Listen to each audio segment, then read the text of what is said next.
Good afternoon dear student. कल हम लोग टेंस के बारे में लेंगे कि टेंस कितने प्रकार का होता है, कितने काइंड्स का होता है। इसमें हमने प्रेजेंट इंडिफिनिट टेंस भी जाना था। अब उस प्रेजेंट इंडिफिनिट को हम चलते हैं देखने में थोड़ा पढ़ते हैं। प्रेजेंट इंडिफिनिट टेंस की पहचान क्या होती है उसको देखेंगे, उसका रूल क्या होता है, फार्मूला क्या होता है, हम उसको जानेंगे, देखेंगे। पहचान होता है इसका, जिस वाक्य के क्रिया के अंत में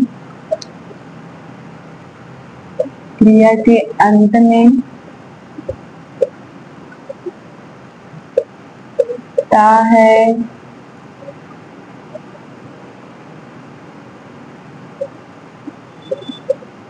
है,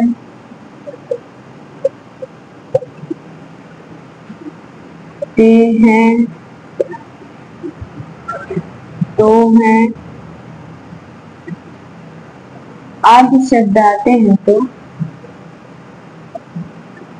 आदि शब्द आते हैं तो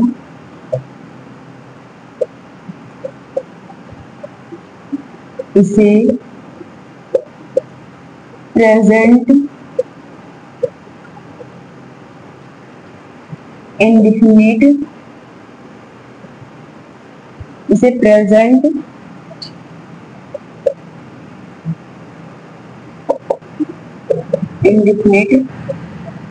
टेंस कहते हैं।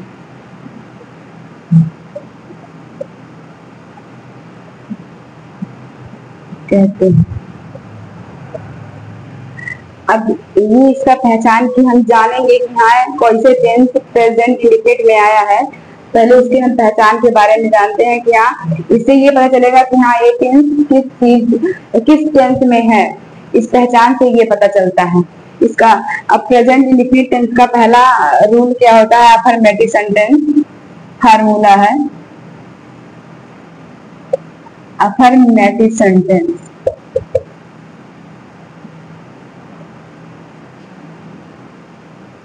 सेंटेंस, जिसको हम हिंदी में साधारण वाक्य भी बोल सकते हैं, अफर्मेटिव। ठीक है। अब इसका रूल क्या होता है, रूल नंबर 1।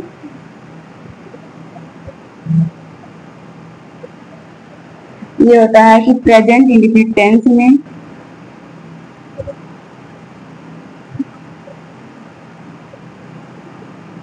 प्रेजेंट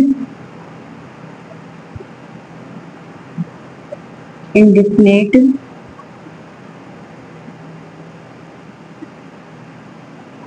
टेंस में एक वचनकर्ता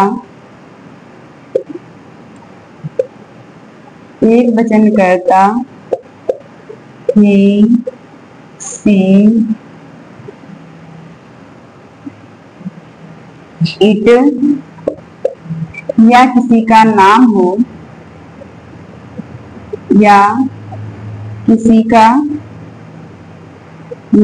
हो तो उसे सहायक क्रिया का प्रयोग नहीं होता है। सहायक क्रिया का प्रयोग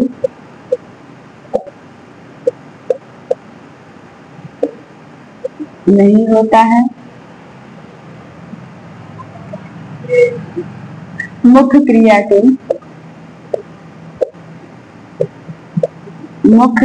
के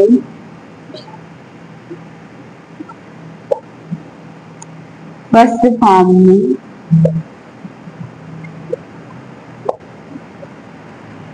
यस या ईएस जोड़ देते हैं। ये इसका रूल हो गया। प्रेजेंट इंडिफिनिट टेंस में एक वचनकर्ता अगर ही, सी, इट या किसी का नाम हो तो सहायक क्रिया का प्रयोग नहीं करते हैं और मुख्य क्रिया के फर्स्ट फॉर्म में यस या ईएस जोड़ देते हैं। ये इसका रूल है। अब आपको फार्मूला बता रहे हैं। फार्मूला इसका होता है सब्जेक्ट प्लस मेन वर्ब के फर्स्ट फॉर्म में SEIES प्लस ऑब्जेक्ट, ये इसका फार्मूला होता है। इस फार्मूले के बेस पे हम टेंस को लगाएंगे। जैसे एग्जाम्पल इसका है,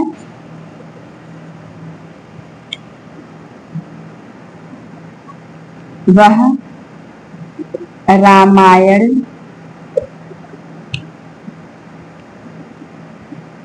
पढ़ता है।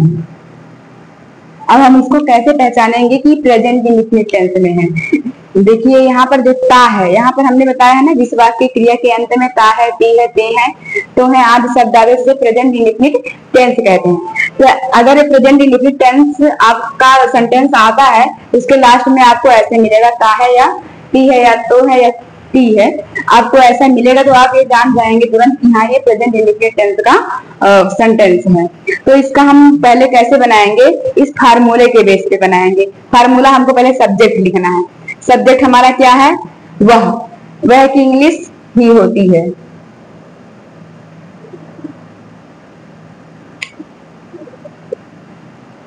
ही।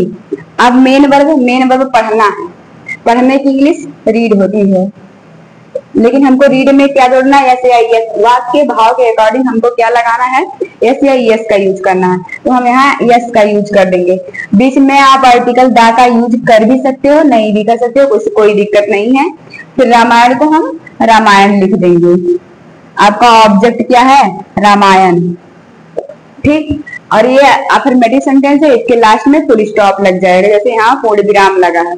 अब देखिए ये जो इंग्लिश में कर्ता होता है, सब्जेक्ट जो होता है वो शुरू में रहता है।